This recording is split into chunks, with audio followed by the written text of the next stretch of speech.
Hey, do you have a sec? There's something that I need to tell you. You have something to say? Over text? Why don't you just come here and say it to me in person? I mean, we share the same house after all. It's better to talk eye to eye, don't you think? Well, maybe you should reflect on why I don't want to talk to you in person. Honestly, just the mere glimpse of your face and the slightest noise of your voice makes me nauseous, I swear. Sweetie, there's really no need to use such awful language with me. I was just making a suggestion. Don't call me sweetie, and stop pretending to be my mom. You'll never replace her. Got it?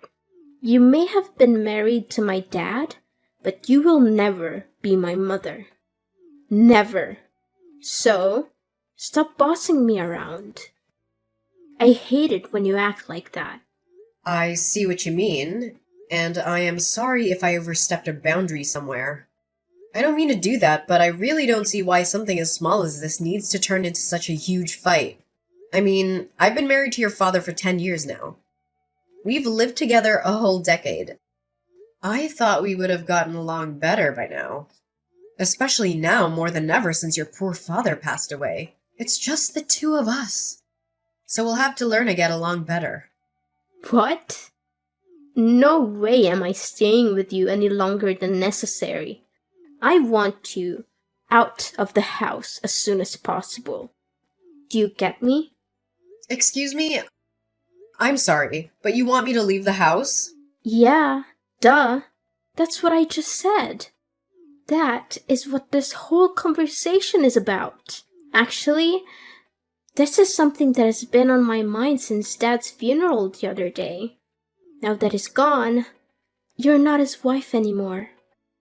And there's nothing else tying us together as a family anymore either. You're nothing to either him or me now. Do you get it? And because of that, you don't belong in this house anymore. That's why I need you out of here as soon as possible. Wait, hold on a second. I'm sorry, but I don't think that I'm following here. Where is all this coming from all of a sudden? Didn't you read what I just wrote? This isn't out of the blue, okay? Ugh, you never hear me out. I never liked having you around, and I never approved of you and my dad getting hitched. I've always been trying to think of ways to get you out of this house, and now I have the perfect reason. I only have one mom. You just barge into our lives pretending to be someone you're not. Do you really think I could ever stand someone I felt that way about? Do you even think I would desire something like that? That is why I'm seizing this opportunity to put you out, so I never have to put up with you in my life, ever again. But, okay, look, Gabriella, I've known since before we got married that you never liked me, maybe even hated me. But I pretended not to see it, but to try and force me out of the home where I'd been living the past 10 years of my life so soon after the funeral. That's correct. And since Dad's gone, there's no one left to defend you. No one else welcomed you into our home, which is full of memories of my family, my true mom and dad. And just let you ruin it all. Besides, this house was my dad's, which means it's mine now, and I can do whatever I please with it. So, hurry up and leave already. But Gabriella, if I leave now, you'll be all by yourself in this big place. Have you ever lived on your own before? Do you even know how to take care of yourself? Of course I can look after myself. I'm going to be 18 soon, which would make me legally an adult. It's no big deal for me living alone. Do you think I'm too frail or dumb to be able to do it? Or are you just mocking me now? No, Gabriella, of course I'm not trying to belittle you in any way. I would never do that. I'm just concerned about you is all. Cleaning and cooking are one thing, but how will you get the money to pay for everything that comes with living alone?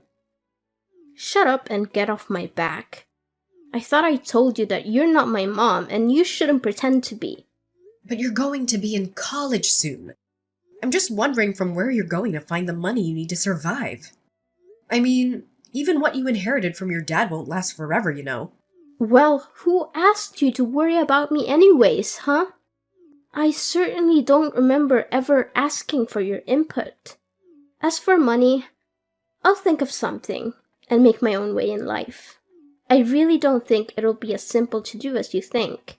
How many times do I have to tell you, just mind your own business? This is why I hate talking to you. Just leave me alone already, okay? Why don't you go pack your stuff and leave, like I told you? Well, I guess if that's really how you feel about everything, then I really have no choice but to go. But can you at least give me some more time to prepare my things? I understand that you want me out as soon as possible, but even so, it's not that simple. And I have lots of things I need to get done before I can make it happen. I haven't even gone through all your dad's things to sort through them. No, I won't be letting you do that. Who knows what you might try to steal if I let you go through all my dad's stuff?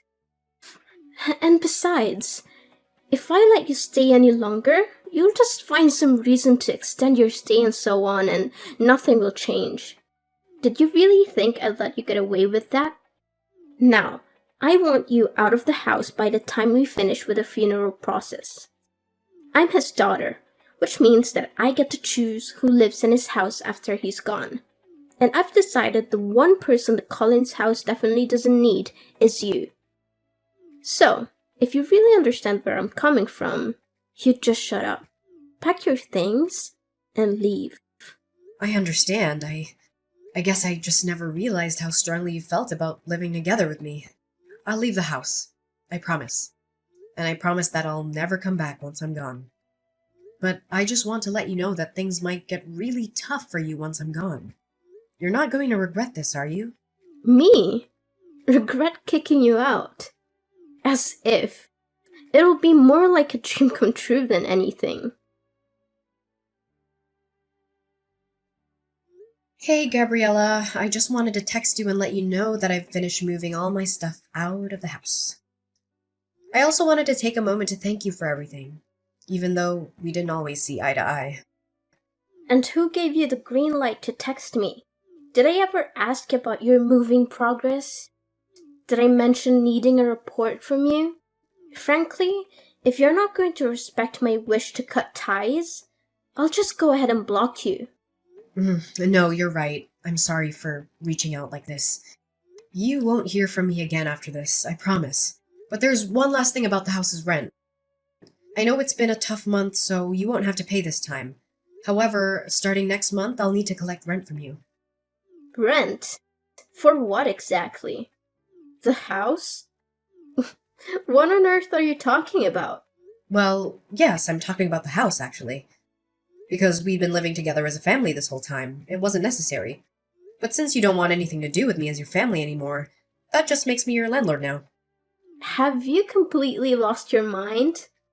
Why would I pay you rent to stay in my dad's house? Why, you ask? Well, because the house is actually under my ownership. Wait, what? What are you talking about? I don't understand. What? Ugh, Gabriella, had you not heard about that? Yes, I hold the deed to the house where we all used to live. What? That's not true. You're just making this up. I've lived here even before you and my dad got married. This house belongs to my family. You don't have any ownership. Actually, yes. Your dad did possess the house's title, but I bought it from him around 6 or 7 years ago, I believe. Back when your grandma fell victim to those telephone scammers and lost a lot of money. You might have been too young to recall, but it was a devastating situation. That's when I offered to help pay off all her debts. Your dad was incredibly grateful and gave me the house in return. And just where did you come into so much money, huh? I've never once seen you go to work in the whole time that I've known you. You're just a housewife. A housewife? Oh, Gabriella, that is just not true. I run my own company. Did you really not know about that at all? You do what? Since when? We manage everything online. All our staff work remotely, and we don't even maintain an office.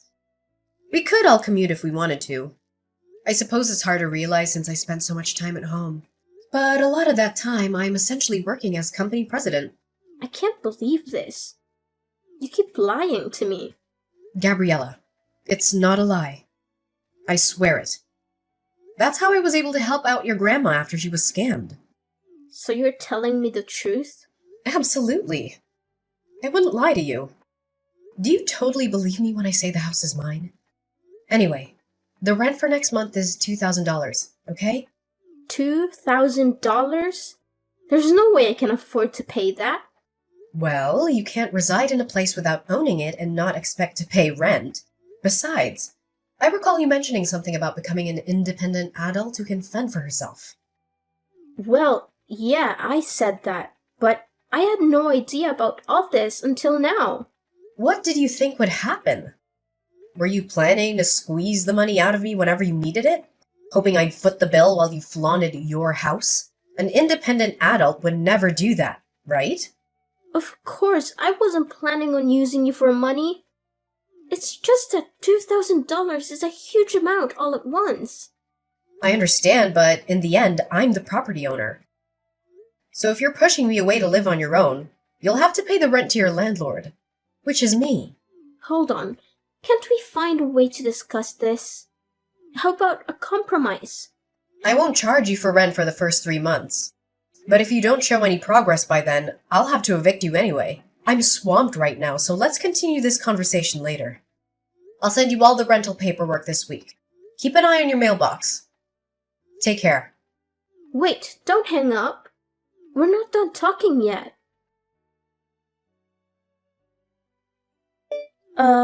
Lainey, are you there? I have something I need to talk to you about. Oh, Gabriella. Sure, what can I do for you? Well, the thing is, I guess what I wanted to ask is, I'm just wondering if you've forgiven me yet. Forgiven you for what? What are you talking about? Well, it's just that I guess earlier I might have possibly lost my temper a bit and, well, anyways, I've calmed down a bit now and realized that I might have made a little mistake. I'm sorry, but I don't quite know what you're talking about. I realize this might be hard for you right now, but could you please just tell me what exactly you're talking about? I'm trying, but I guess what I'm trying to tell you really is that I think if you wanted to come back home now, that'd be okay with me. Oh. Really? Did something change? I feel you just threw me out of the house. Why the sudden turn? Well, yeah, I did do that. But then with you gone, I guess I kind of realized just how much you did around the house and how much there is to do without you. So, I guess that's why. I think you should just really say what you're actually thinking. It'd save us both so much time. But if you're starting to see that managing a house all on your own is hard work, then yes, I completely agree with you. And so now I'm guessing that you don't have the money to pay rent? That you've changed your mind about kicking me out? I mean, if you word it like that, then... You know, even if I decided to pass up on everything, that Grayson left me in the will and give it to you, I still don't think you'd have enough to be able to buy the house back for me anyways. And even if you used it to pay rent on this place, unless you found a job to help supplement that, you'd burn through your inheritance pretty quickly, I'd bet. And all of that is not even mentioning all the other expenses you'd be paying that weren't rent. Well, yeah, that's kind of what I'm figuring out. And on top of that, it's so hard to keep a place this big clean, and I hate having to cook for myself every day. Then I have my classes and homework to worry about. Plus, I have to think of how I can afford the rent. It's just been making me feel ill both physically and mentally. But of course it is. I figure that living on your own might be especially hard for someone like you. I hope the cooking is going well because I don't remember you helping out in the kitchen once, ever. And yet for some reason you thought you were ready to maintain a whole house by yourself? You're right. And I guess I just never realized all the things that you actually did do for all of us when we lived together. That's why I want to really, sincerely apologize for the bratty attitude that I treated you with the other day. I promise to never throw you out of the house again. You always pretended not to see how I really felt about you, but I don't want you to do that anymore. I promise that I'll do my best to see that we get along. So please come back. Yeah, I don't think so. But I just apologized.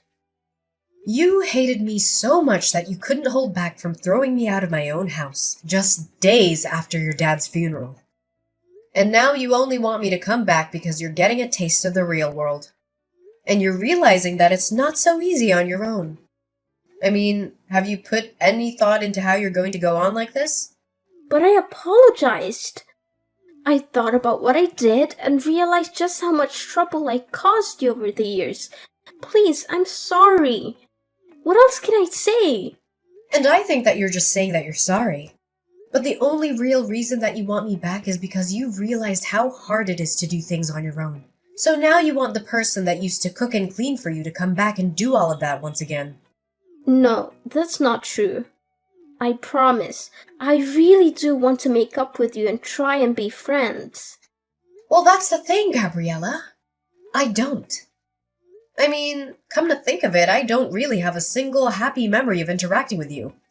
I've worked so hard for so many years to try and get you to notice and appreciate me. But all you've done for the past 10 years is either ignore me or hurl abuse at me. You've only ever used my presence in this house for your own convenience. Even if you didn't realize it until just now, I really don't think I owe you the forgiveness you're looking for. Please don't say that. Surely we can talk this out. Please, I can't do this on my own. Please, Mom, I'm begging you. I thought you and I were nobody to each other. Why are you pretending like you're my daughter now? How could you? Anyways, I'll be expecting next month's rent soon. I'll send you my bank info soon. You can just make the payments through there, okay? See ya! Wait, please, it wasn't supposed to happen this way. I apologized. I reflected on my actions. Please come back to me. And so, after that, Gabriella kept trying to apologize. But honestly, it was clear that her main motives were centered around avoiding chores and dodging the rent. I eventually reached the point where I couldn't tolerate that attitude anymore, so I decided to take a different approach and got in touch with Grayson's older sister. She agreed to take Gabriella under her wing, aiming to instill some proper manners before college. With her experiencing raising 5 kids, 2 boys and 3 girls, who've all turned into wonderful adults, I feel she was the best person to teach Gabriella a thing or two about housekeeping, budgeting, and general etiquette. Meanwhile, I've been taking care of our now empty old house. I'm keeping it well maintained, hoping that one day, Gabriella might actually mature into a self-sufficient adult. When that moment arrives, I plan to hand the house over to her. No strings attached. That will also be the day I gracefully step out of her life. Living with Gabriella again isn't something I'd want. But as the daughter of the man I loved, I genuinely wish for her to find her own path to happiness. So, that's the update for now. I appreciate you joining me on this journey. If you enjoyed this story, a thumbs up would be awesome. And hey, don't forget to hit that subscribe button so you can catch more content like this in the future. Thanks for tuning in!